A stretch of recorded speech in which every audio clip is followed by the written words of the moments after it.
Nunca imaginei que uma simples caixa de cerveja importada seria o estopim para descobrir que minha própria filha estava tentando me matar.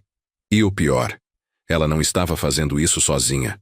Quando entreguei aquela caixa para o sogro dela, sem saber estava salvando minha própria vida e condenando um homem inocente à morte mais lenta e dolorosa que já presenciei. O que aconteceu depois disso destruiu nossa família para sempre, mas me mostrou até onde uma pessoa pode chegar quando a ganância toma conta do coração. Meu nome é Roberto, tenho 62 anos e sempre me considerei um homem de sorte. Construí uma pequena empresa de materiais de construção aqui em Ribeirão Preto. Criei minha filha Tatiana sozinho depois que minha esposa morreu num acidente, quando ela tinha apenas 8 anos. Tatiana sempre foi o centro da minha vida. Trabalhei 16 horas por dia durante 30 anos para dar a ela tudo que uma princesa merecia.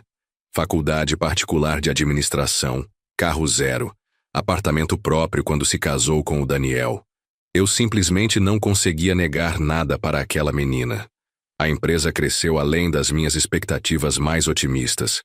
O que começou como um pequeno depósito de materiais se transformou numa rede de 5 lojas espalhadas pela região. Meu patrimônio chegou aos 8 milhões de reais, incluindo imóveis, investimentos e o valor da empresa. Tatiana sabia disso. Ela sempre soube que seria a única herdeira de tudo que construí com tanto suor e sacrifício. Ou pelo menos era isso que eu pensava que ela sabia. O Daniel sempre me pareceu um bom rapaz. Engenheiro civil, família tradicional de sertãozinho, educado e respeitoso. Quando ele pediu Tatiana em casamento há 5 anos, eu chorei de felicidade. Finalmente minha filha teria alguém para cuidar dela quando eu não estivesse mais aqui. Eles construíram uma casa linda num condomínio fechado. Tiveram 2 filhos lindos, o Miguel de 4 anos e a Sofia de 2. Eu era o vovô mais babão que existe.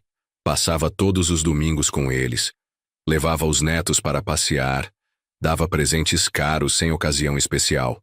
Mas nos últimos 2 anos, comecei a perceber algumas mudanças estranhas no comportamento da Tatiana. Ela ficou mais impaciente comigo, mais interessada em saber sobre meus investimentos, sempre perguntando se eu não estava pensando em me aposentar e passar a empresa para ela.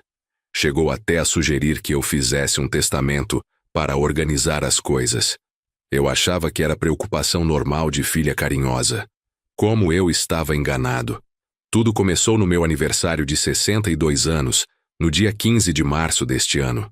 Tatiana organizou uma pequena festa em casa, só a família mesmo. Daniel, as crianças, e o pai dele, seu Osvaldo, um senhor de 83 anos que eu adorava. Ele tinha sido viúvo há 10 anos e morava numa casinha simples perto da nossa. Era um homem humilde, aposentado da usina Santa Elisa, que vivia com uma pensão pequena, mas nunca reclamava da vida. Durante a festa, Tatiana me chamou na cozinha com um sorriso que hoje me arrepia quando lembro. Ela estava segurando uma caixa elegante de cerveja importada alemã, daquelas caras que custam mais de 200 reais. Pai, eu e o Daniel compramos isso especial para o senhor. Ela disse me entregando a caixa. É uma cerveja muito especial da Alemanha.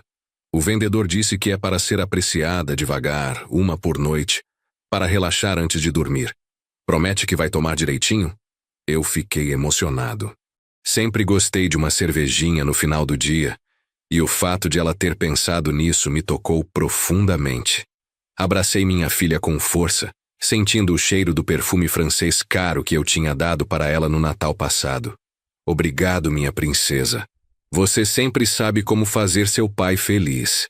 Ela insistiu muito para que eu bebesse logo na primeira noite. O vendedor disse que quanto mais tempo passa, mais perde o sabor especial, pai. Não deixa muito tempo parado, não. Voltamos para a sala e continuamos a festa. Mas foi aí que aconteceu algo que na época me pareceu bobagem, mas que depois se revelou a intervenção divina que salvou minha vida. Seu Osvaldo comentou que estava se sentindo muito mal ultimamente. Dores no estômago, náuseas, fraqueza extrema. Acho que é coisa da idade mesmo, ele disse com aquele jeito humilde dele. Mas está difícil até para comer qualquer coisa. Daniel ficou preocupado e sugeriu que levassem o pai no médico. Mas seu Osvaldo, teimoso como todo homem da idade dele, dizia que não precisava de médico, que era só uma fase ruim que ia passar. Foi então que eu tive aquela ideia que mudou tudo. Olhei para a caixa de cerveja cara na minha mão e pensei: esse homem trabalhou a vida inteira, criou um filho maravilhoso. Merece pelo menos uma cerveja boa na vida. Seu Osvaldo, eu disse, o senhor gosta de cerveja? Os olhos dele brilharam. Ah, Roberto, gosto sim. Mas faz tempo que não tomo uma boa, com essa aposentadoria pequena. Então está decidido. Eu entreguei a caixa para ele. Essa cerveja alemã aqui é sua. É presente de aniversário do vovô para o vovô. A reação da Tatiana foi instantânea e completamente desproporcional. Ela ficou pálida, depois vermelha, e falou num tom agressivo que nunca tinha usado comigo na frente de outras pessoas. Pai, que isso? Essa cerveja é especial, compramos especificamente para o senhor. Seu Osvaldo não vai saber apreciar uma cerveja importada dessas. Daniel também pareceu muito desconfortável. Pai, deixa quieto. O Roberto quer dar para o senhor mesmo. Mas seu Osvaldo já estava radiante, segurando a caixa como se fosse um tesouro. Obrigado, Roberto. Você sempre foi um homem de coração grande. Vou guardar para ocasiões especiais. Nada disso, eu disse. O senhor vai tomar logo hoje mesmo. Cerveja boa é para ser aproveitada. Tatiana insistiu ainda mais algumas vezes para que eu ficasse com a cerveja, mas eu mantive minha decisão. Na verdade, a reação exagerada dela me deixou ainda mais determinado a dar a cerveja para seu Osvaldo. Minha filha sempre foi mimada, mas nunca tinha sido grosseira com pessoas mais velhas. A festa terminou meio tensa, com Tatiana claramente contrariada. Quando eles foram embora, seu Osvaldo levou a caixa de cerveja e prometeu que ia começar a tomar no mesmo dia. Nos dias seguintes, tentei não dar muita importância para o episódio. Tatiana sempre foi dramática mesmo, desde pequena. Mas algumas coisas começaram a me incomodar. Ela ligava todo dia perguntando como eu estava me sentindo. Se eu tinha dor de cabeça, enjoo, algum mal-estar. Insistia muito para que eu fosse no médico fazer uns exames de rotina. Pai, na sua idade é importante acompanhar a saúde direitinho, ela dizia. Principalmente o fígado, os rins. Às vezes a gente só percebe quando já é tarde demais. Eu achava estranho ela saber tanto sobre problemas de saúde de repente. Tatiana nunca tinha se interessado muito por essas coisas médicas. Mas foi na segunda semana depois do meu aniversário que tudo começou a desmoronar de forma aterrorizante. Daniel me ligou numa manhã de sábado, chorando desesperadamente no telefone. Eu mal conseguia entender o que ele estava falando entre os soluços. Roberto, meu pai está no hospital, está muito mal. Os médicos não sabem o que é. Saí correndo para o hospital. Quando cheguei na UTI, a cena me partiu o coração. Seu Osvaldo estava conectado a vários aparelhos inconsciente, com o rosto amarelado e o corpo visivelmente mais magro que apenas 2 semanas antes. Daniel estava destruído, segurando a mão do pai e repetindo que não entendia o que estava acontecendo. O médico, Dr. Henrique, um homem sério de uns 50 anos, me chamou no corredor para explicar a situação. Seu Osvaldo está com uma insuficiência hepática e renal muito grave. O fígado e os rins dele simplesmente pararam de funcionar adequadamente. Estamos fazendo todos os exames possíveis, mas é um quadro muito atípico para alguém que até 2 semanas atrás estava relativamente bem. Pode ter sido alguma coisa que ele comeu? Algum remédio? Eu perguntei. É possível, mas seria algo muito tóxico para causar essa deterioração tão rápida. Já pedimos todos os exames toxicológicos. Fiquei no hospital o dia inteiro com Daniel. Tatiana chegou mais tarde muito preocupada, mas eu percebi algo estranho no comportamento dela. Ela fazia muitas perguntas específicas para os médicos sobre o estado de seu Osvaldo. Perguntou várias vezes se ele tinha chances de se recuperar, se os danos no fígado e nos rins eram reversíveis. Na segunda-feira, Dr. Henrique me chamou novamente para conversar. O rosto dele estava muito sério. Roberto, preciso falar algo importante com você. Os exames toxicológicos do seu Osvaldo detectaram uma substância muito perigosa no sangue dele. Etilenoglicol. É um componente anticongelante, extremamente tóxico. Meu mundo começou a desmoronar nesse momento. Doutor, como isso é possível? Seu Osvaldo nunca mexeria com essas coisas de carro. Pois é, Roberto. E tem mais. A quantidade encontrada no sangue dele sugere envenenamento por ingestão repetida ao longo de vários dias. Alguém colocou essa substância em alguma coisa que ele bebeu ou comeu regularmente. Senti um frio no estômago que nunca tinha sentido na vida. Uma imagem começou a se formar na minha cabeça, mas eu me recusava a acreditar. Doutor, isso significa que alguém tentou matar seu Osvaldo. Já estamos obrigados a comunicar à polícia. É um caso de tentativa de homicídio. Saí do hospital em choque total, mas no caminho para casa, uma lembrança começou a me atormentar. A caixa de cerveja. A insistência estranha da Tatiana para que eu tomasse uma por noite antes de dormir. A reação desproporcional quando eu dei para seu Osvaldo. Quando cheguei em casa, fui direto para o telefone e liguei para Daniel. Daniel, preciso perguntar uma coisa muito importante. Seu pai chegou a tomar daquela cerveja alemã que dei para ele no meu aniversário? Tomou, Roberto.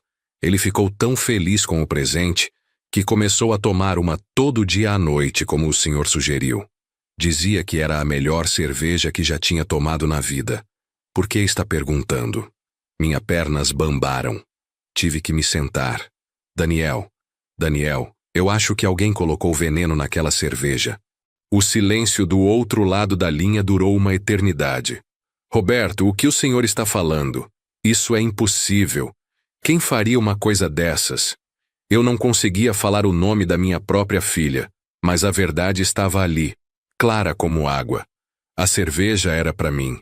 Tatiana tinha colocado etilenoglicol naquelas cervejas para me matar lentamente, mas por uma ironia do destino, quem estava morrendo era o pai do genro dela. Daniel, preciso que você venha aqui agora. E não conte nada para Tatiana ainda. Por favor. Quando Daniel chegou, eu contei tudo o que estava pensando. A princípio, ele se recusou a acreditar. Como qualquer pessoa normal, ele não conseguia imaginar que uma filha pudesse querer assassinar o próprio pai. Mas quando começamos a juntar as peças, tudo fazia sentido terrível. As perguntas constantes sobre minha saúde, a sugestão de fazer testamento, o interesse repentino sobre a empresa, a insistência para que eu tomasse a cerveja imediatamente. Mas Roberto, Daniel disse ainda lutando contra a realidade. Por que ela faria isso? Você sempre deu tudo para ela. Exatamente, Daniel. Eu sempre dei tudo. Mas talvez ela não quisesse esperar eu morrer naturalmente para herdar. Talvez 8 milhões de reais tenham sido tentação demais. Decidimos que precisávamos de provas concretas antes de acusar Tatiana de algo tão monstruoso. Daniel sugeriu que procurássemos um investigador particular. Eu conhecia o Márcio, ex-policial civil que tinha trabalhado em alguns casos de fraudes na região. Márcio veio na minha casa no dia seguinte. Era um homem sério, de uns 55 anos, com experiência em casos de envenenamento. Quando contei toda a história, ele balançou a cabeça gravemente. Roberto, se sua suspeita estiver certa, sua filha planejou seu assassinato de forma muito elaborada. Etilenoglicol é difícil de detectar. Tem gosto doce que disfarça bem em bebidas alcoólicas e causa uma morte que parece natural se não forem feitos exames específicos. Ele explicou que precisávamos agir com muito cuidado. Se ela realmente fez isso, é uma pessoa extremamente perigosa. Não podemos alertá-la de forma alguma. O plano era simples, mas arriscado. Márcio instalaria câmeras escondidas na minha casa e equipamentos de gravação. Eu deveria agir normalmente e tentar fazer Tatiana confessar ou pelo menos dar evidências do que tinha feito. Nos dias seguintes, vivi o inferno mais terrível da minha vida. Cada vez que minha filha vinha me visitar, eu olhava para ela tentando encontrar algum sinal de remorso, de humanidade. Mas tudo o que eu via era uma preocupação falsa e perguntas sobre minha saúde. Pai, o senhor não está com cara boa. Não está sentindo enjoo? Dor no estômago? Estou bem, filha. Por que está tão preocupada assim? Ah, é que na idade do senhor qualquer coisa pode ser sinal de problema sério. O senhor deveria fazer uns exames de sangue, verificar o fígado. Cada palavra dela era como um punhal no meu coração. Minha própria filha, que eu criei com tanto amor, estava monitorando os sintomas do veneno que tinha colocado na minha bebida. Mas foi numa quinta-feira, uma semana depois de seu Osvaldo estar internado, que consegui a prova definitiva da monstruosidade da minha filha. Tatiana chegou em casa no final da tarde, mais agitada que o normal. Sentou comigo na sala e começou uma conversa que me arrepiou dos pés à cabeça. Pai, estive pensando muito sobre nossa situação financeira. O senhor já tem 62 anos, trabalhou a vida inteira. Não acha que é hora de se aposentar e curtir a vida? Ainda me sinto bem para trabalhar, filha. A empresa está indo muito bem. Eu sei, pai, mas qualquer coisa pode acontecer. Um infarto, um derrame. Na sua idade essas coisas chegam sem avisar. Seria bom organizar tudo enquanto o senhor está lúcido e saudável. Senti um frio na barriga. Ela estava se preparando para minha morte. Que tipo de organização você está pensando? Bem, o senhor poderia passar a empresa para mim gradualmente e fazer um testamento completo deixando tudo bem especificado. Assim não teria problemas depois. Depois de quê, Tatiana? Ela hesitou por um segundo, mas conseguiu disfarçar. Depois que o senhor partir naturalmente, daqui a muitos anos, é claro. Mas eu vi a mentira nos olhos dela. Vi a ansiedade, a pressa. Ela não queria esperar muitos anos. Queria que eu morresse logo. Foi então que resolvi arriscar tudo numa jogada desesperada. Tatiana, posso confessar uma coisa? Tenho me sentido muito mal ultimamente. Enjoos, fraqueza, igual o seu Osvaldo estava sentindo. Os olhos dela brilharam de uma forma que me aterrorizou. Era expectativa. Esperança de que eu estivesse morrendo. Sério, pai? Que tipo de mal-estar? Ah, sabe como é. Dor no estômago depois das refeições. Às vezes enjoo à noite. Será que não é alguma coisa que estou comendo? Pode ser, pai. Às vezes alguma bebida que não está fazendo bem. Senti meu coração acelerar.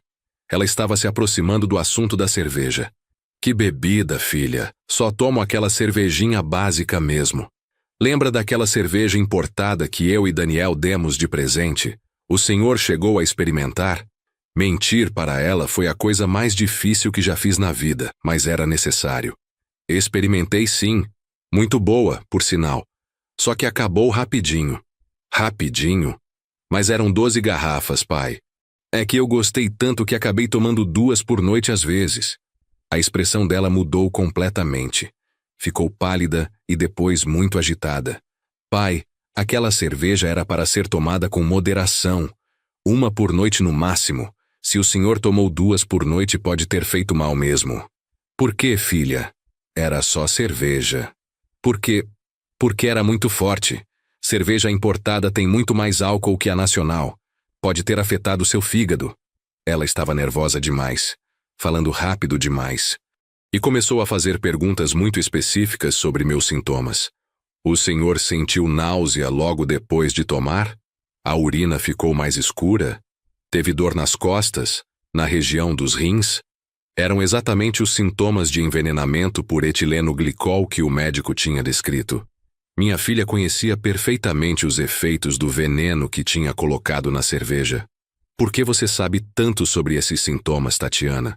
Ela percebeu que tinha falado demais. Tentou se recuperar. Pesquisei na internet quando soube que o senhor estava mal, pai. Queria entender se podia ser intoxicação alcoólica. Mas era tarde demais. Eu já tinha a prova que precisava. Ela sabia exatamente que veneno tinha usado e quais sintomas ele causava. Nos dias seguintes, Márcio analisou todas as gravações e confirmou que tínhamos evidências suficientes para envolver a polícia. Mas ele sugeriu que tentássemos conseguir ainda mais provas antes. Roberto, seria ideal se conseguíssemos uma confissão direta. Ou então, encontrar onde ela comprou o etileno glicol. Vou investigar isso. Foi aí que a situação ficou ainda mais macabra. Márcio descobriu que Tatiana tinha pesquisado na internet sobre venenos não detectáveis 2 semanas antes do meu aniversário. Conseguiu acesso ao histórico do computador dela através de um contato na área de informática. As buscas eram aterrorizantes. Venenos que causam morte natural, como envenenar alguém sem deixar rastros, etileno glicol onde comprar, sintomas de envenenamento por anticongelante. Ela tinha planejado meu assassinato com frieza cirúrgica. Estudou por semanas como me matar da forma mais eficiente possível. Mas Márcio descobriu algo ainda pior. Tatiana não estava agindo sozinha. Através de investigação dos telefonemas dela, descobrimos que ela estava tendo conversas frequentes com um homem chamado Ricardo, que trabalhava numa oficina mecânica e tinha acesso fácil a etileno glicol. Márcio conseguiu gravar uma dessas conversas telefônicas. O que ouvi me destruiu completamente como pessoa. Ricardo deu tudo errado. A voz da minha filha dizia: o velho deu a cerveja para outro cara, e agora esse cara está morrendo no hospital. Merda, Tatiana. E agora? Vão investigar. Eu sei. Estou tentando fazer meu pai confessar que tomou a cerveja também, para quando ele morrer parecer que os dois se envenenaram com a mesma coisa, como se fosse um lote contaminado. Isso é muito arriscado. Melhor desistir de tudo. Não posso desistir, ele tem 8 milhões, Ricardo. 8 milhões. Com esse dinheiro podemos sumir daqui e viver como reis em qualquer lugar do mundo. E seu marido? Seus filhos? Daniel é um idiota que não suspeita de nada. E as crianças, bem, crianças se adaptam. Com 8 milhões elas vão ter uma vida muito melhor. Escutar minha filha falar dos próprios filhos de forma tão fria me fez entender que eu estava lidando com uma pessoa completamente sem escrúpulos. Ela estava disposta a abandonar os próprios filhos por dinheiro. Mas a conversa piorou ainda mais. E se o velho não morrer logo? E se ele desconfiar de alguma coisa? Então vamos ter que arranjar outro jeito, mais direto. Direto como? Um acidente. Um assalto que dá errado. Sei lá, Ricardo.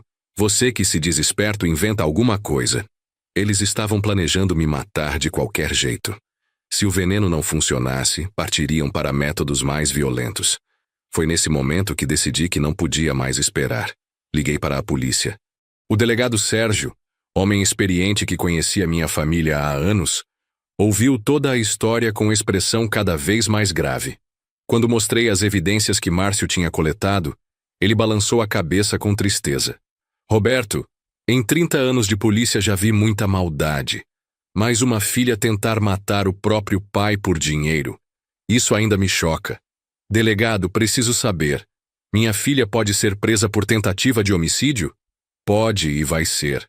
Temos provas suficientes para dar início a uma investigação criminal completa. Mas preciso que você nos ajude a pegar ela em flagrante. O plano era eu marcar uma reunião com Tatiana para organizar meus bens, como ela tinha sugerido. Durante essa reunião, tentaria fazer ela confessar tudo, com a polícia gravando e pronta para intervir. A reunião foi marcada para uma terça-feira à tarde, na minha casa. Além de Tatiana, ela insistiu para levar Daniel também, para ele entender como ficariam as coisas da família. Quando eles chegaram, eu estava fingindo estar muito debilitado. Tinha passado base mais escura debaixo dos olhos para parecer doente, e estava caminhando devagar, como se tivesse perdido energia.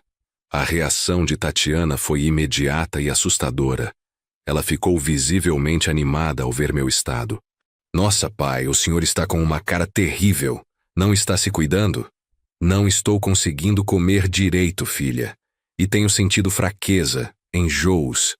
Acho que realmente chegou a hora de resolver essas questões de herança como você sugeriu. Os olhos dela brilharam. Era a confirmação que ela queria de que o veneno estava fazendo efeito. O senhor fez bem em nos chamar, pai. Vamos organizar tudo direitinho. Daniel parecia genuinamente preocupado com minha aparência. Roberto, o senhor já foi no médico? Esse mal-estar pode ser algo sério. Já marquei consulta para a semana que vem. Eu menti. Mas sabe como é?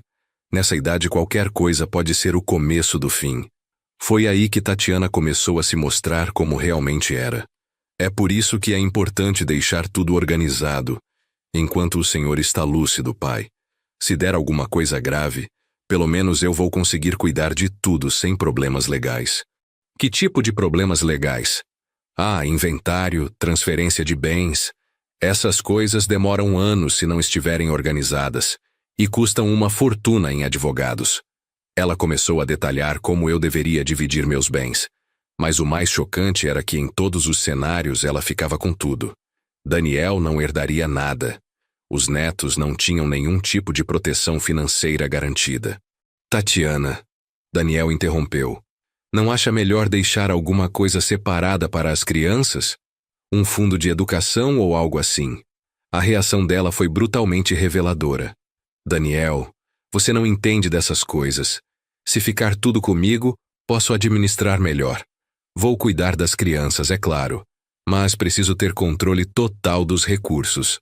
Controle total para quê, filha? Eu perguntei. Para poder tomar as decisões certas na hora certa, pai. Por exemplo, se for melhor investir tudo em outro estado ou até em outro país. Daniel ficou espantado.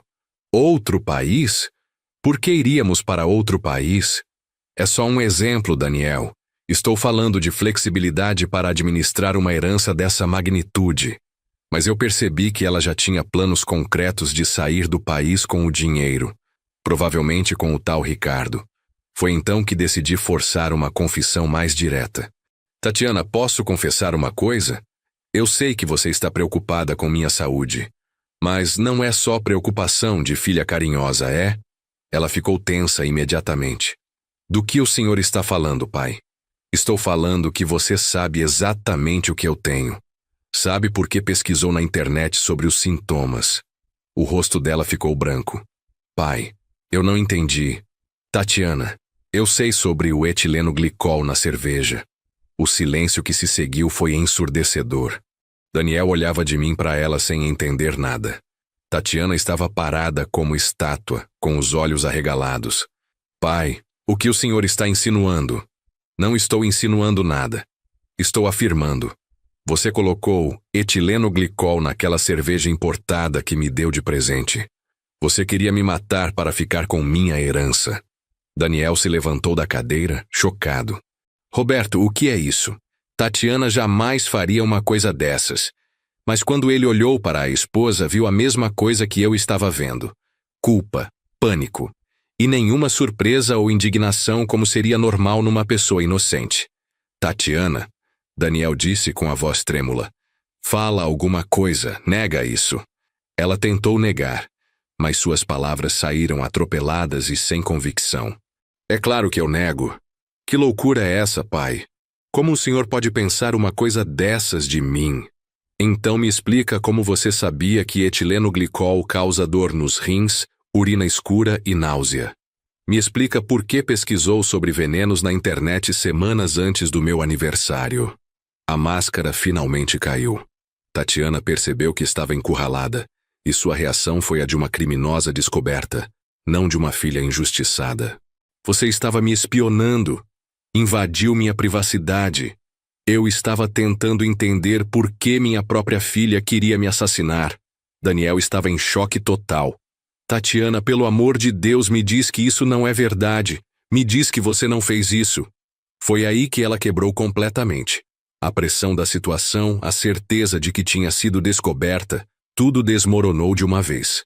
Você não entende, Daniel. Ele tem 8 milhões. 8 milhões parados enquanto a gente vive com nosso saláriozinho. Ele podia viver mais 20 anos. 20 anos. A confissão continuou jorrando como água de represa rompida. Eu estudei tudo.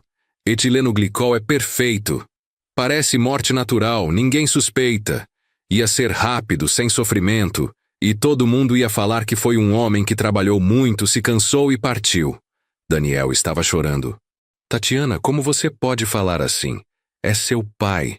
É o homem que te criou sozinho, que deu tudo para você. Exatamente. Ele deu tudo. Então por que não pode dar o resto também? Por que tenho que esperar ele morrer de velhice para ter o que é meu por direito? A frieza dela era aterrorizante. Ela realmente acreditava que tinha direito de me matar para herdar mais cedo. E o tal Ricardo? Eu perguntei. Ele também acha que você tem esse direito? Ela ficou ainda mais pálida. Não sabia que eu conhecia a existência dele. Que Ricardo? O Ricardo da oficina mecânica que conseguiu o etileno glicol para você. O Ricardo com quem você planeja fugir do país depois da minha morte. Daniel explodiu. Que Ricardo? Tatiana, você está tendo um caso? A situação estava completamente fora de controle. Tatiana percebeu que não tinha mais como negar nada. Daniel, eu posso explicar. Explica então. Explica como você tentou matar seu pai. Explica quem é esse Ricardo. Ela começou a chorar, mas não eram lágrimas de arrependimento. Eram lágrimas de raiva por ter sido descoberta. Vocês não entendem. Ricardo me ama de verdade. Ele não quer ficar nessa vida medíocre para sempre. A gente podia ser feliz com o dinheiro do pai. E eu? E nossos filhos? Daniel gritou. Vocês iam entender com o tempo.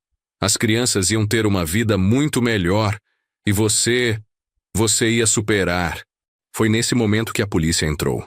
O delegado Sérgio e 2 investigadores tinham ouvido toda a confissão através dos equipamentos de gravação.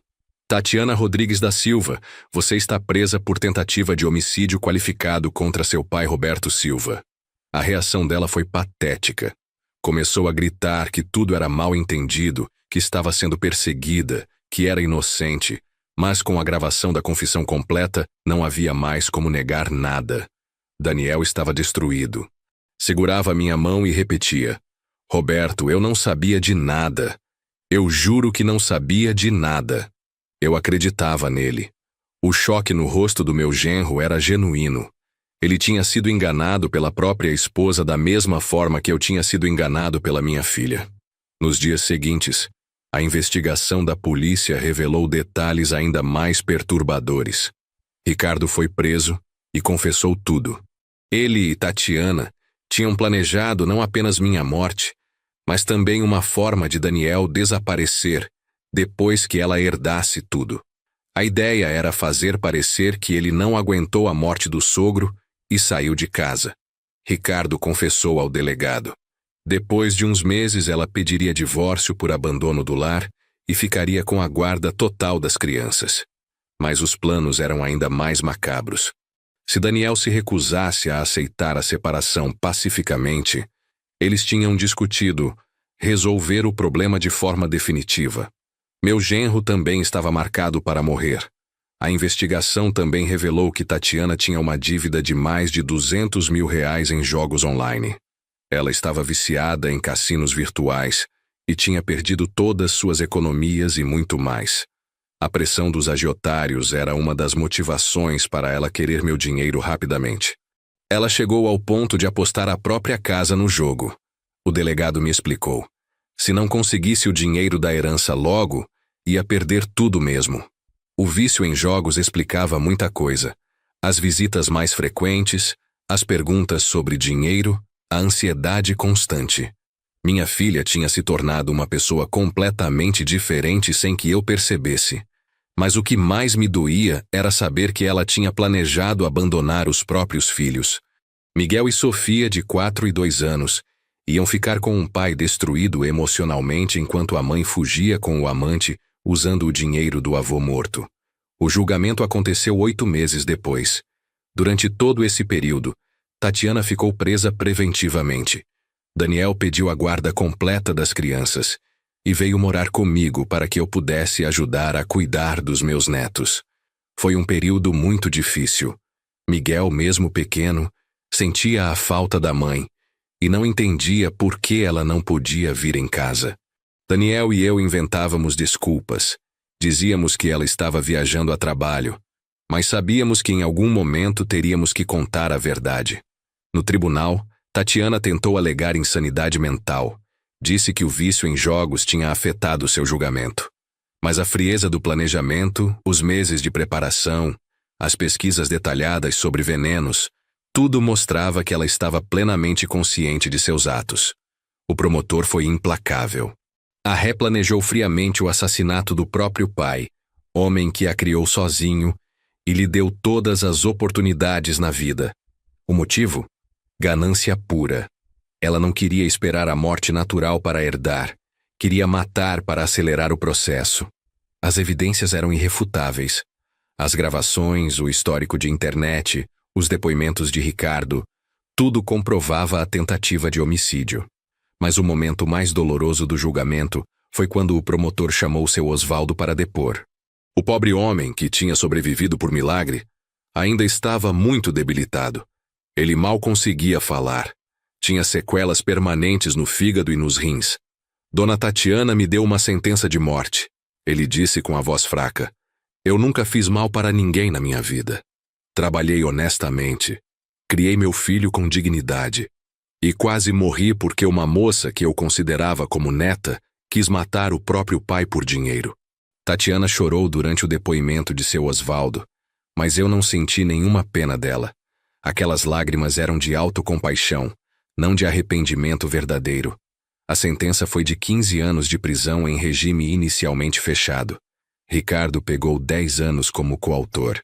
A juíza foi clara em sua fundamentação. A gravidade dos crimes é extrema. A Ré tentou matar o próprio pai por motivos financeiros, planejou abandonar os filhos menores, e sua ação resultou no envenenamento quase fatal de um idoso inocente. Não há atenuantes que justifiquem uma pena menor. Depois do julgamento, muita gente me perguntava se eu sentia ódio da Tatiana. A resposta é complicada. Eu sentia raiva, decepção, tristeza profunda. Mas ódio mesmo, eu acho que não. Era minha filha, eu tinha amado aquela menina por mais de 30 anos. É difícil apagar isso mesmo depois de tanta traição. Daniel se recuperou melhor do que eu esperava. Ele é um homem forte, e o amor pelos filhos deu força para ele recomeçar. Conseguiu um emprego melhor em São Paulo e decidiu se mudar com as crianças. Roberto, o senhor pode vir conosco, ele ofereceu. As crianças precisam do avô, e eu preciso da sua ajuda. Aceitei. Vendi a empresa e a maior parte dos meus bens em Ribeirão Preto. Com o dinheiro comprei uma casa grande em São Paulo, onde todos vivemos juntos. Miguel e Sofia têm quartos lindos, um quintal para brincar e toda a estrutura que merecem. Tento ser o melhor avô possível, mas sem substituir a figura materna que perderam. Daniel está namorando uma mulher maravilhosa, a Carolina, professora de educação infantil que trata as crianças como se fossem filhas dela. Sobre o dinheiro, tomei uma decisão que acho que foi acertada. Coloquei tudo em um fundo de investimento para os meus netos. Eles só vão ter acesso quando completarem 25 anos, e apenas se estiverem estudando ou trabalhando. Não quero que o dinheiro seja uma tentação para ninguém mais. Guardo uma pequena quantia para viver com dignidade pelo resto da vida, mas nada excessivo. Aprendi que dinheiro demais pode despertar o pior das pessoas, até mesmo daquelas que mais amamos. Seu Osvaldo se recuperou parcialmente, mas nunca voltou a ser o mesmo. Ele mora numa casa de repouso muito boa que eu pago. Tem todos os cuidados médicos necessários. Visito ele toda semana. Levamos sempre as crianças junto. É minha forma de pedir desculpas por ele ter quase morrido por causa da maldade da minha filha. Tatiana escreve cartas para mim da prisão. No início, as cartas eram cheias de autocompaixão, pedindo perdão e dizendo que estava arrependida. Mas com o tempo, elas foram ficando mais amarguradas. Na última, ela me acusava de ter destruído a vida dela. Dizia que eu era o culpado por ter provocado sua ganância. Parei de ler as cartas. Daniel também não quer mais saber dela. Decidimos que até as crianças crescerem e poderem entender, vamos manter Tatiana fora de nossas vidas. Miguel, que agora tem 5 anos, às vezes pergunta pela mãe. Dizemos que ela está numa viagem muito longa, mas que um dia ela vai voltar. Quando ele tiver idade para entender, vamos contar a verdade. Por enquanto, ele é uma criança feliz que não precisa carregar esse fardo. Sofia não tem lembranças claras da mãe, então para ela é mais fácil. Carolina se tornou uma figura materna natural, e a menina já a chama de Mamãe Carol. Hoje, 2 anos depois de tudo o que aconteceu, posso dizer que encontrei uma paz que não esperava mais ter na vida. A traição da Tatiana me destruiu como pai, mas me fez descobrir aspectos da paternidade que eu não conhecia. Ser avô integral tem sido uma experiência incrível. As crianças me dão energia para viver cada dia. Miguel está aprendendo a jogar xadrez comigo, Sofia está começando a falar mais e sempre quer ajudar o vovô na cozinha. Daniel está se reconstruindo aos poucos, e Carolina trouxe alegria para nossa casa. A empresa que vendi está prosperando com os novos donos. Fiz questão de garantir emprego para todos os funcionários antigos. Era importante que ninguém fosse prejudicado pelas consequências da maldade da minha filha. Às vezes, quando estou sozinho, ainda me pergunto onde foi que errei na criação da Tatiana. Dei amor demais, dinheiro demais, não impus limites suficientes. Essas perguntas vão me acompanhar para sempre, mas aprendi a não me culpar completamente. O vício em jogos, a personalidade ambiciosa, a capacidade de planejar um assassinato friamente, essas características não vêm só da educação. Tatiana fez escolhas conscientes e terríveis. Ela escolheu o caminho do crime quando poderia ter pedido ajuda. O que mais me consola é saber que consegui proteger meus netos dessa influência tóxica. Eles vão crescer sabendo a importância do trabalho honesto, do amor verdadeiro, da família unida por laços reais e não por interesse. Daniel tem se mostrado um pai exemplar. Trabalha duro, mas sempre tem tempo para as crianças. À noite, quando todos estão dormindo, às vezes conversamos sobre o futuro. Ele planeja se casar com Carolina no ano que vem, e eu não poderia estar mais feliz. Roberto, ele me disse outro dia, o senhor salvou nossa família. Se não tivesse descoberto o plano da Tatiana, eu também poderia estar morto hoje. É uma possibilidade terrível, mas real. Tatiana e Ricardo não iam se contentar apenas com minha morte. Daniel representava um obstáculo para eles ficarem com o dinheiro e fugirem juntos. A polícia encontrou mensagens entre eles discutindo formas de resolver o problema do Daniel depois que eu morresse. Um acidente de carro, um assalto que deu errado, até mesmo envenenamento como no meu caso. Meu genro estava marcado para morrer e ele nem desconfiava. Penso nisso e fico arrepiado. Uma caixa de cerveja mudou o destino de 3 vidas. Se eu não tivesse dado aquela cerveja para seu Osvaldo, estaria morto hoje. Daniel provavelmente estaria morto também. E meus netos estariam nas mãos de uma mãe assassina e criminosa. Às vezes o destino age de formas misteriosas. Minha generosidade de dar um presente caro para um homem humilde acabou salvando vidas e expondo uma conspiração terrível. Seu Osvaldo sempre diz que não guarda rancor de ninguém. Deus me poupou por algum motivo, ele fala. Talvez para que a verdade viesse à tona e outras pessoas fossem salvas. Acho que ele tem razão. Se ele tivesse morrido, todos iam pensar que foi morte natural de velhice. Ninguém ia suspeitar de envenenamento. Eu teria bebido a cerveja envenenada algumas semanas depois e morrido também, aparentemente de causas naturais. Daniel seria eliminado em seguida, de uma forma que parecesse acidental. Tatiana e Ricardo teriam fugido com 8 milhões de reais, deixando 2 crianças órfãs para trás. O crime perfeito, se não fosse minha decisão impulsiva de dar aquela cerveja para quem eu achava que merecia mais. Hoje eu entendo que não foi impulsivo. Foi intuição.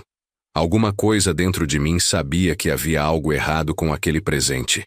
A insistência exagerada da Tatiana, o nervosismo quando eu dei a cerveja para outro, tudo isso meu subconsciente captou antes da minha mente racional entender. Nosso corpo às vezes sabe das coisas antes da nossa cabeça. E naquele dia, meu instinto me salvou da morte e salvou minha família da destruição total. Mas há detalhes dessa história que ainda me assombram. Aspectos que descobri apenas depois do julgamento e que tornaram tudo ainda mais terrível do que eu imaginava.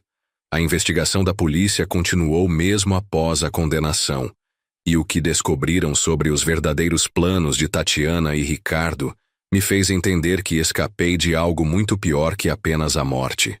O delegado Sérgio me chamou no seu escritório 3 meses após o julgamento. Ele tinha uma expressão grave que eu não via desde os primeiros dias da investigação. Roberto, preciso contar algumas coisas que descobrimos sobre sua filha. São informações perturbadoras, mas acho que você tem direito de saber. Ele colocou uma pasta grossa sobre a mesa. Dentro havia documentos, impressões de e-mails e até mesmo plantas baixas da minha antiga casa em Ribeirão Preto. Sua filha não planejava apenas sua morte, Roberto. Ela e Ricardo tinham um esquema muito mais elaborado. O que ele me contou me deixou sem palavras. Tatiana tinha pesquisado minha rotina durante meses. Sabia exatamente que horas eu chegava em casa, quais caminhos eu fazia, onde guardava documentos importantes, até mesmo onde ficavam as chaves do cofre da empresa. A ideia era envenenar você gradualmente ao longo de 3 semanas. O delegado explicou. Tempo suficiente para parecer uma deterioração natural da saúde. Mas rápido o bastante para ela não perder a paciência. Mas o plano incluía detalhes macabros que mostravam o nível de frieza dela. Se por algum motivo o veneno não fizesse efeito rápido o suficiente, ou se eu desconfiasse de alguma coisa, eles tinham um plano B. Ricardo ia invadir sua casa numa madrugada, simular um assalto que deu errado. Você seria encontrado morto na sala, aparentemente vítima de criminosos que entraram para roubar. A investigação mostrou que eles já tinham escolhido até mesmo a data para o assalto. Seria numa sexta-feira, quando eu costumava ficar acordado mais tarde assistindo futebol na televisão. Ricardo conhecia minha rotina porque Tatiana contava tudo para ele. Encontramos as plantas da sua casa no apartamento do Ricardo. O delegado continuou. Ele sabia onde ficava cada cômodo, onde você guardava dinheiro, documentos, até mesmo onde ficavam as armas registradas que você tem. Descobrir que minha filha tinha fornecido informações tão detalhadas sobre minha vida privada foi uma segunda traição. Ela não apenas queria me matar, como tinha planejado cada aspecto da minha morte com precisão cirúrgica. Mas havia mais. A polícia descobriu que Tatiana tinha aberto contas bancárias em outros estados usando documentos falsos. Ela estava se preparando para desaparecer com o dinheiro, muito antes de eu morrer. Ela já tinha uma identidade falsa pronta. O delegado me mostrou uma carteira de identidade com a foto dela, mas com o nome de Maria Cristina Santos. E passagens aéreas compradas para o Paraguai. Iam sair do país assim que você morresse. O que mais me chocou foi descobrir que ela já tinha até mesmo escolhido uma escola internacional para colocar as crianças. Não no Paraguai, mas na Argentina, onde planejavam se estabelecer definitivamente. As crianças iam ser sequestradas? Perguntei horrorizado. Não exatamente sequestradas. O plano era convencer Daniel de que seria melhor para elas estudarem fora do país. Como viúva rica, ela teria recursos para pagar os melhores colégios. Daniel, arrasado pela sua morte, provavelmente aceitaria. Mas se Daniel se recusasse a entregar as crianças, eles tinham planos para isso também. Ricardo tinha contatos com pessoas que faziam trabalhos especiais de sequestro de crianças para pais sem guarda oficial. Sua filha estava disposta a sequestrar os próprios filhos se fosse necessário. O delegado concluiu. Para ela, as crianças eram apenas parte do pacote, úteis para manter as aparências de mãe amorosa, mas não essenciais se atrapalhassem os planos. Saí daquele encontro completamente abalado. Pensar que minha filha tinha planejado não apenas me assassinar, mas também destruir completamente a vida de Daniel e sequestrar meus netos, me fez perceber que eu não conhecia quem ela realmente era. Naquela noite, conversei com Daniel sobre tudo o que havia descoberto. Ele ficou pálido quando soube dos planos envolvendo as crianças. Roberto, se você não tivesse descoberto tudo isso, Miguel e Sofia estariam perdidos para sempre. Eu estaria morto, e elas cresceriam pensando que a mãe era uma heroína que os salvou de uma vida ruim no Brasil. Foi aí que decidimos tomar medidas legais ainda mais rigorosas. Procuramos um advogado especializado em direito de família e conseguimos uma ordem judicial impedindo qualquer tipo de contato entre Tatiana e as crianças, mesmo quando ela saísse da prisão. Considerando os planos de sequestro que foram descobertos, o juiz decidiu: a ré representa um perigo real e imediato para a segurança dos menores. O contato só poderá ser restabelecido se ela passar por avaliação psiquiátrica completa e se submeter a acompanhamento psicológico por no mínimo 5 anos após deixar a prisão. Essa decisão foi um alívio, mas também trouxe uma responsabilidade enorme. Miguel e Sofia iam crescer completamente sem a mãe, e caberia a nós explicar essa situação quando chegasse a hora. O psicólogo infantil que consultamos nos ajudou a criar uma estratégia para lidar com a situação. O importante é sempre falar a verdade de forma adequada à idade deles, ele explicou. Mentiras criam mais trauma do que a realidade bem explicada. Decidimos que quando Miguel completasse 8 anos, começaríamos a contar gradualmente sobre a mãe. Por enquanto, ele acredita que ela está numa viagem muito longa para um trabalho especial. Não é uma mentira completa. Ela está mesmo numa viagem longa, só que para a cadeia. Mas as descobertas sobre Tatiana não terminaram aí. 6 meses depois, recebemos uma ligação da polícia de São Carlos. Eles tinham prendido uma quadrilha especializada em golpes contra idosos e o nome da minha filha apareceu numa lista de consultores. Sua filha fornecia informações sobre pessoas idosas com patrimônio alto. O investigador me explicou. Dados pessoais, rotinas, informações financeiras. A quadrilha usava isso para aplicar golpes específicos. Descobri que pelo menos 15 idosos da região de Ribeirão Preto tinham sido vítimas de golpes planejados com informações que Tatiana forneceu. Ela conhecia essas pessoas através da empresa, ou eram clientes antigos, ou amigos da família. O prejuízo total das vítimas passou de 2 milhões de reais. Me informaram. Sua filha recebia uma comissão de 10% de cada golpe bem-sucedido. Isso explicava como ela conseguia dinheiro para sustentar o vício em jogos. Não era apenas meu patrimônio que ela estava roubando indiretamente, mas também o de outros idosos inocentes que confiavam nela. Uma das vítimas era a dona Aparecida, viúva de 82 anos que tinha sido cliente da minha empresa por mais de 20 anos. Ela perdeu 200 mil reais numa fraude de investimento falso. Quando soube que Tatiana estava envolvida, senti uma vergonha que não consigo descrever. Fui visitá-la pessoalmente para pedir desculpas. Dona Aparecida, mesmo devastada financeiramente, me recebeu com a gentileza de sempre. Seu Roberto, ela disse com lágrimas nos olhos.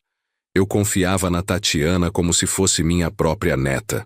Quando ela me ligou dizendo que tinha uma oportunidade de investimento especial para pessoas da minha idade, eu não hesitei em aceitar. O golpe havia sido perfeito. Tatiana conhecia todos os detalhes da vida financeira de Dona Aparecida.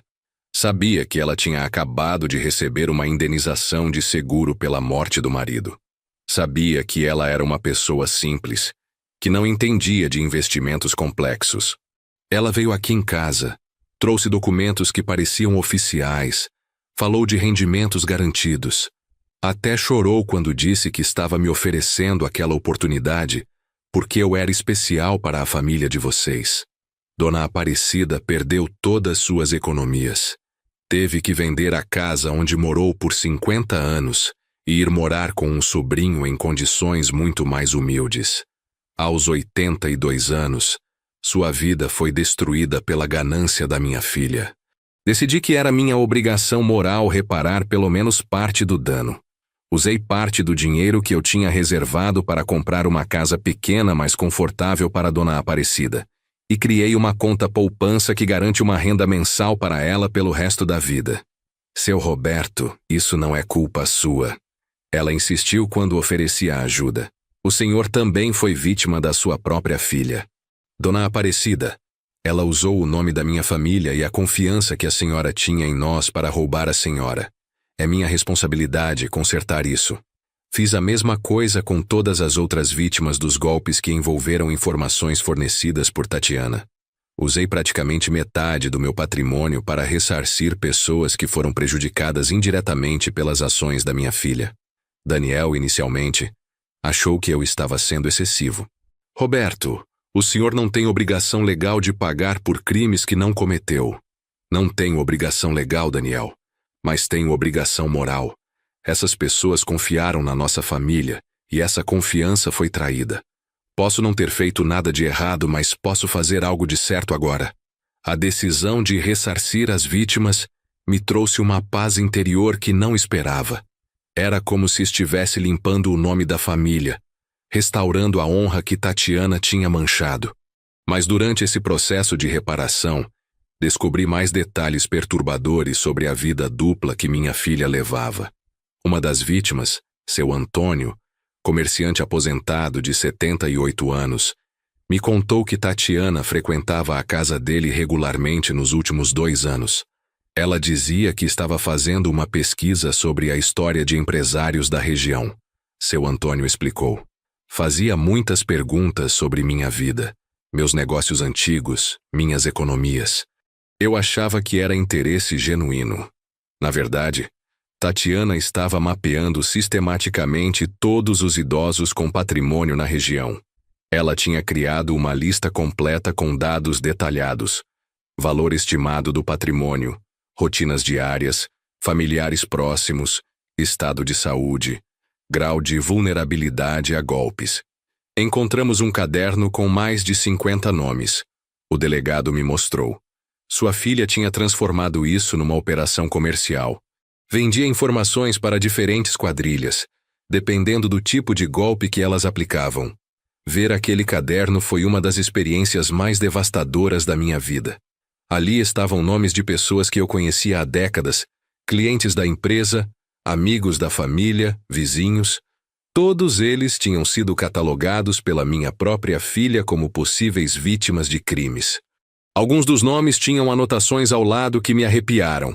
Viúva recente, vulnerável emocionalmente, filhos moram longe, pouco controle, saúde frágil, pode não resistir a interrogatório se descobrir golpe. Era como se Tatiana tivesse se tornado uma predadora profissional, caçando sistematicamente pessoas idosas e indefesas. E tudo isso acontecendo debaixo do meu nariz, enquanto eu pensava que tinha uma filha carinhosa e preocupada com os outros. O impacto dessa descoberta na comunidade de Ribeirão Preto foi devastador. Muitas famílias começaram a desconfiar de qualquer pessoa que se aproximasse de parentes idosos. A paranoia se espalhou, e pessoas inocentes começaram a ser vistas com suspeita. Decidi que precisava fazer algo para tentar restaurar a confiança da comunidade. Organizei palestras gratuitas sobre segurança financeira para idosos, em parceria com a Polícia Civil e o Ministério Público. Também criei um fundo comunitário para ajudar idosos vítimas de golpes a se recuperarem financeiramente. O que minha filha fez foi imperdoável, eu disse numa dessas palestras, falando para mais de 200 pessoas. Mas não podemos deixar que a maldade de uma pessoa destrua a confiança entre vizinhos e famílias.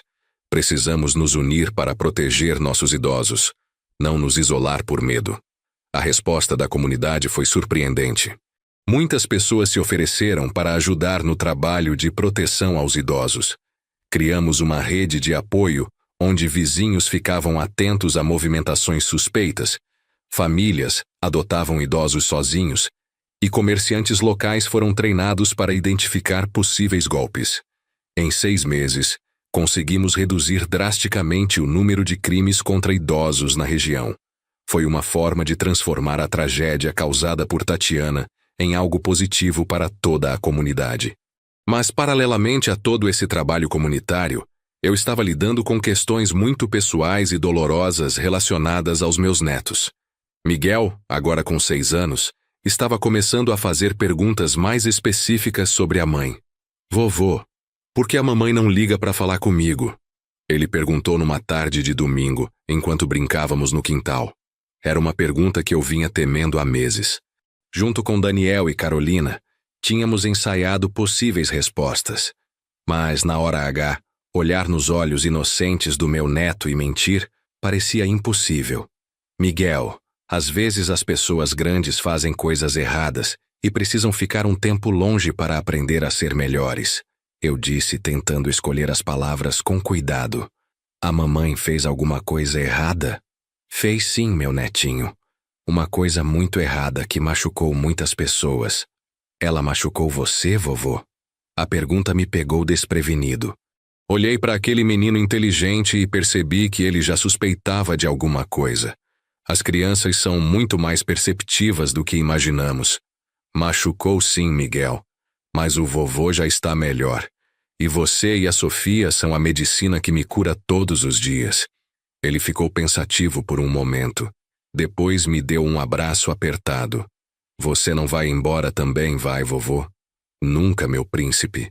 O vovô vai ficar aqui cuidando de vocês para sempre. Esse diálogo me fez perceber que precisávamos acelerar o processo de contar a verdade gradualmente. Miguel já estava sentindo a ausência da mãe de forma mais intensa, e inventar desculpas estava ficando cada vez mais difícil. Conversamos com o psicólogo infantil e decidimos começar a introduzir conceitos como pessoas que fazem escolhas ruins, consequências das ações e famílias que se reconstroem de formas diferentes.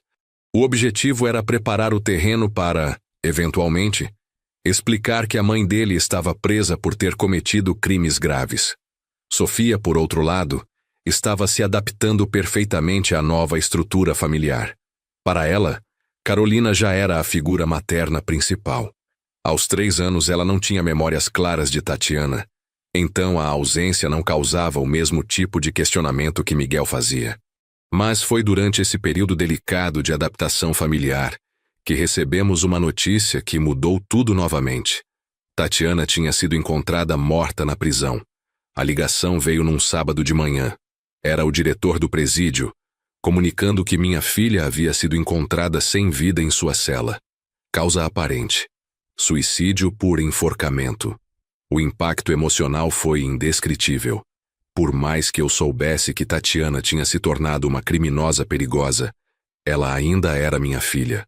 A menina que eu criei, que ensinou a andar de bicicleta, que levei no primeiro dia de escola. Daniel chorou quando contei para ele. Mesmo depois de tudo que ela tinha feito, mesmo sabendo que ela havia planejado matá-lo, ele ainda guardava algum carinho pela mulher que tinha amado e com quem tinha tido filhos. Roberto, como vamos contar isso para as crianças? Ele perguntou, entre lágrimas. Essa pergunta me assombrou por dias. Como explicar para crianças tão pequenas que a mãe estava morta, sem ter que explicar antes que ela era uma criminosa presa? O psicólogo nos orientou a aguardar algumas semanas antes de contar qualquer coisa. Deixem a poeira baixar. Processem o luto de vocês primeiro. As crianças vão sentir o impacto emocional de vocês.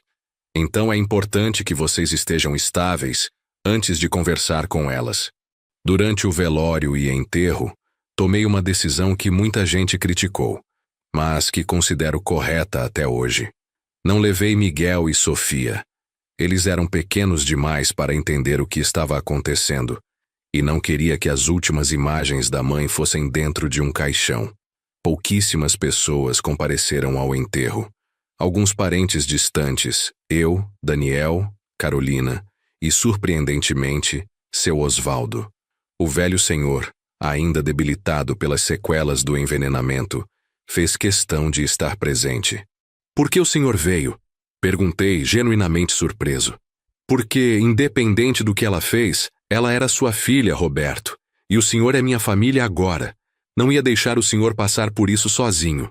A generosidade daquele homem, que quase morreu por causa das ações de Tatiana, me emocionou profundamente. Era um exemplo de perdão e humanidade que eu não sei se teria força para demonstrar se estivesse no lugar dele. Após o enterro, encontrei uma carta que Tatiana havia deixado para mim.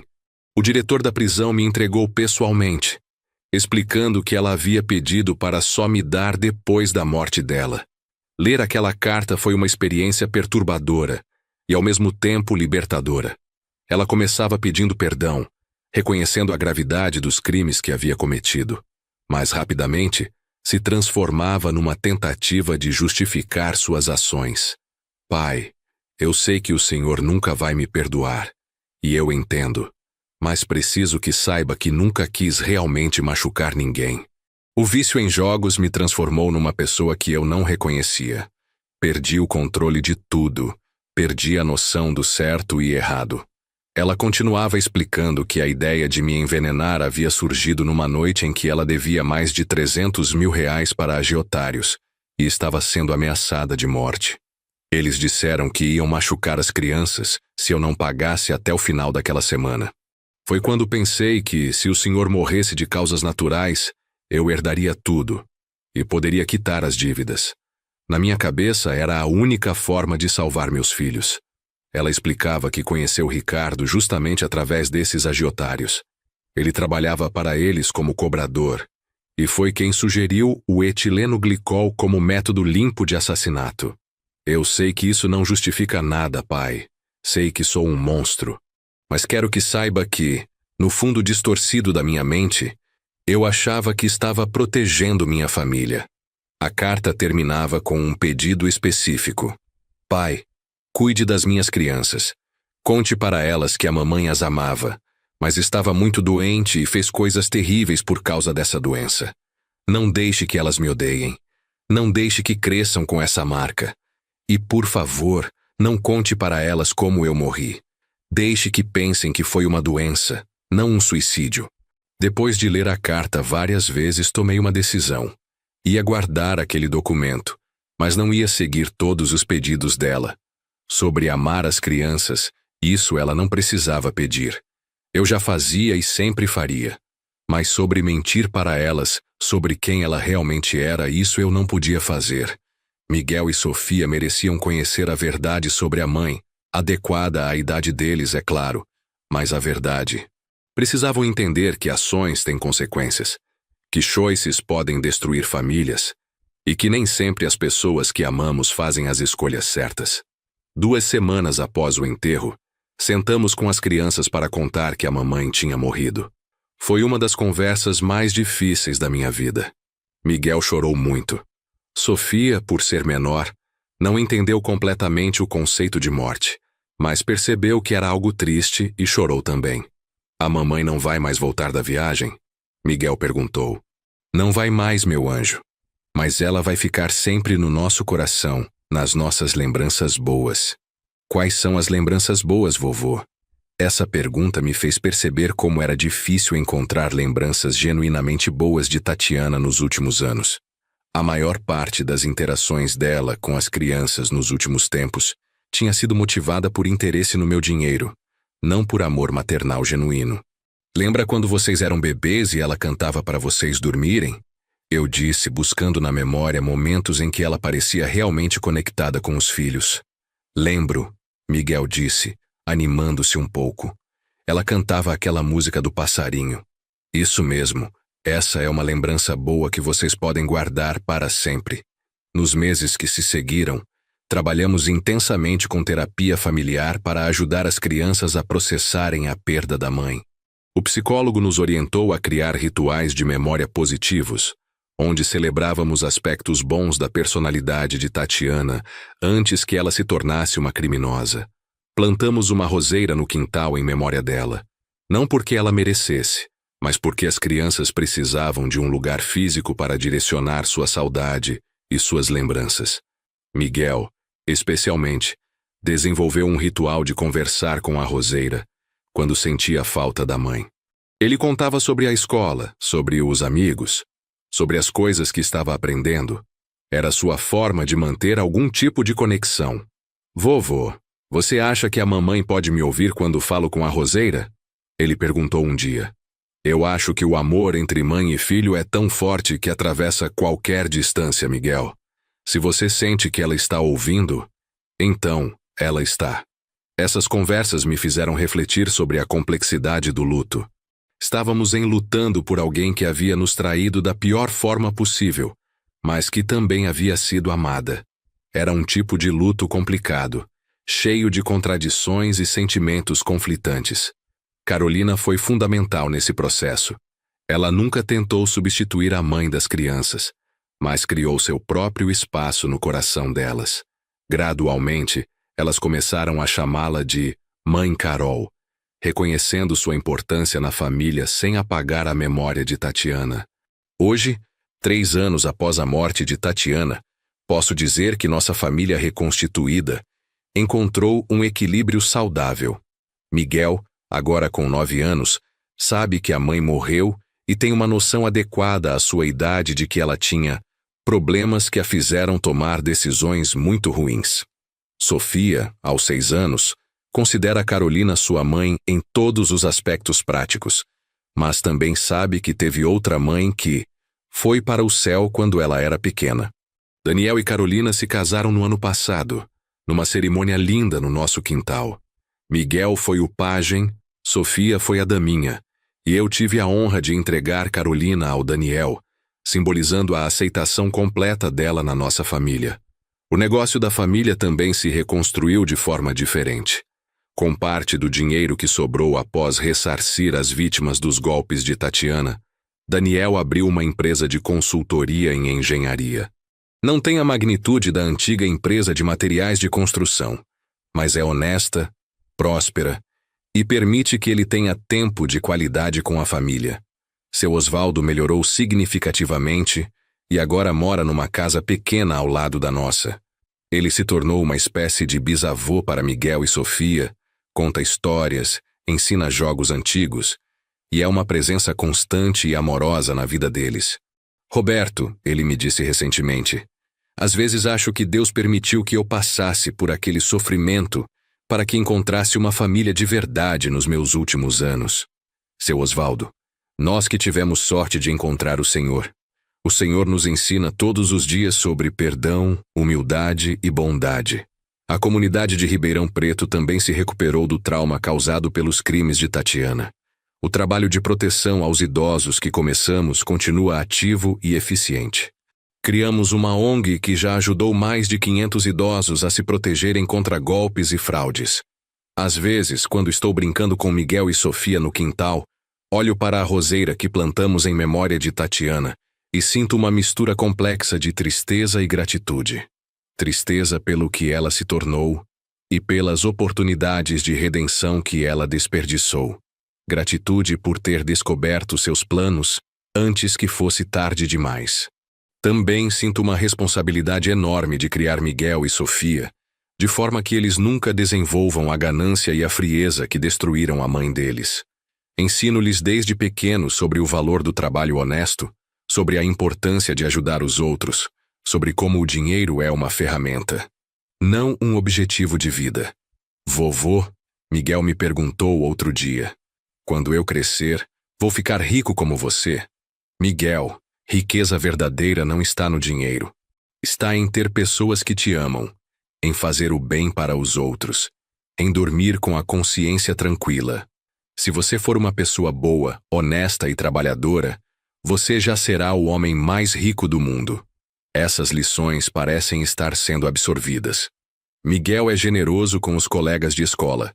Sofia divide seus brinquedos sem hesitar, e ambos demonstram empatia genuína quando veem alguém necessitando de ajuda. No final das contas, perdi uma filha, mas ganhei uma família nova e verdadeira. Perdi a inocência sobre a natureza humana, mas ganhei sabedoria sobre o que realmente importa na vida. E descobri que mesmo aos 67 anos, ainda posso ser feliz, ainda posso amar, ainda posso construir algo bonito. Essa é minha história completa. Uma história de traição profunda, de descoberta dolorosa, de justiça necessária e, finalmente, de recomeço cheio de esperança. Uma história que espero que sirva de alerta para outras pessoas. Cuidado com a ganância, cuidado com os vícios e cuidado com quem você confia sua vida. Mas também uma história de esperança. Mesmo depois das piores traições, mesmo depois das perdas mais devastadoras, é possível reconstruir e encontrar felicidade verdadeira. A vida continua, e ela pode ser bela novamente, mesmo depois de passar pelo inferno mais escuro. Basta ter coragem para enfrentar a verdade, força para fazer as escolhas certas, e fé de que sempre há uma segunda chance para quem merece.